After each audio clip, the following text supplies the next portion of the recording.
Shalom and good day all, this is Tehillim29 back again for another indie comic review, and in this indie comic review I'll be covering Big Game by Mark Millar and Parrott's Rogue Sun issue 16. I'll now get things prepared for the first one that I'll be covering.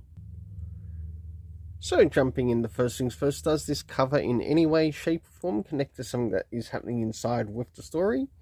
Sure enough it does, to which I give a 7.5 out of 10. Now it's time to move into the internal art as we have a look around the beginning, middle and of course the end, and also what's happening story-wise with the characters. So as the story begins, we continue where we left off from the last issue, as Hit Girl has been sent into the past 65 million years ago, according to the story in the world. And of course she meets up with the daughter of the king who rules this place, which is totally unexpected and something not even I expected in the story. And it goes to show I'm going to have to read some more Mark Millar stuff. As we jump a little bit more towards the middle of the story, we see things are brought into the present, to which the year is 2023, and we get to see what's happening with Nemesis and the rest of the crew, and yes, goodbye to the nightclub. But hold on and wait. Oops. There's more to come. And as you can see here, we have someone who has been taken captive by the sorcerer who is present in this particular time. And will they be released, and will they play a part in the end game of this particular comic? So for the internal art, I give it a 7.5 out of 10. Now it's time to move in relation to the story. First things first, what do we get time-wise? We get 2023 and also 65 million years ago, which is shown in the story. Next is the area of the locations, which we really don't get any of the locations that are pointed out here. Just, I guess, a sanctuary or fort of sorts, or a bit of a capital.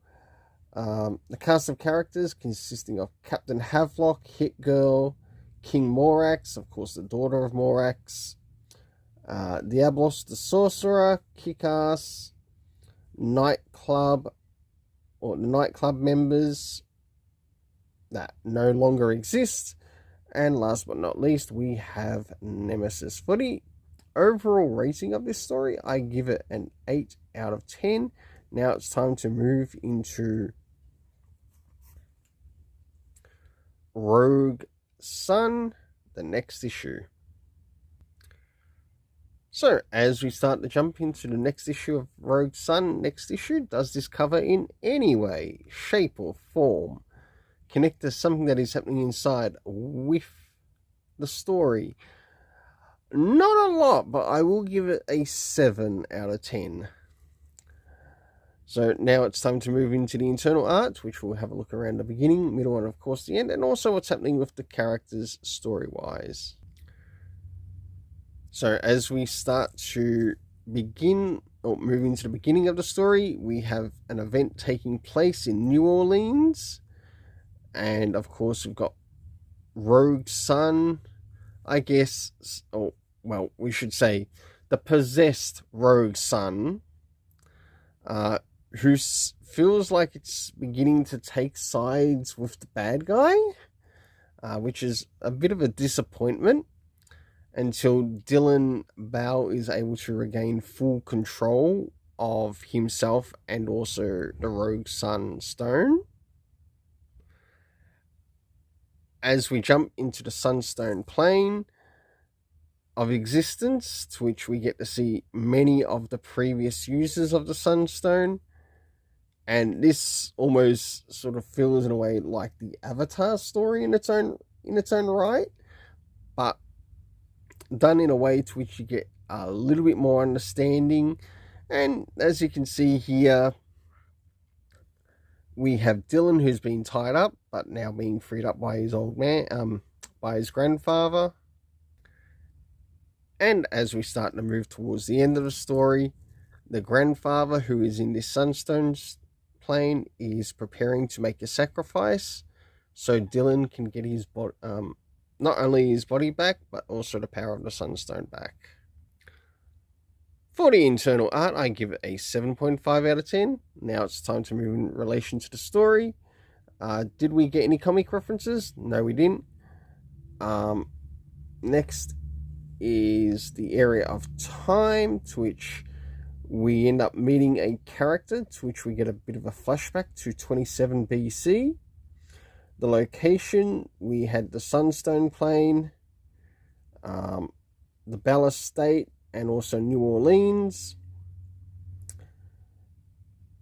The cast of characters consisting of Reverend Death, Marcus Bell, Dylan Bell.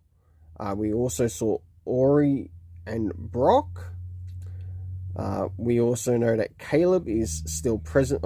Caleb is still in control of the present Rogue Sun right now, because he's in possession of Dylan's body and also the Sunstone.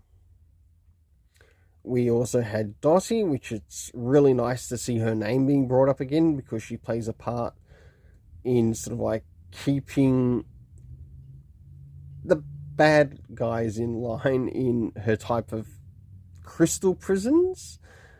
And last but not least, we also got to see the character of Cleopatra in this universe. For the overall story rating in this, I give a 7.5 out of 10. Until then, let's keep it colourful and have yourself an awesome day.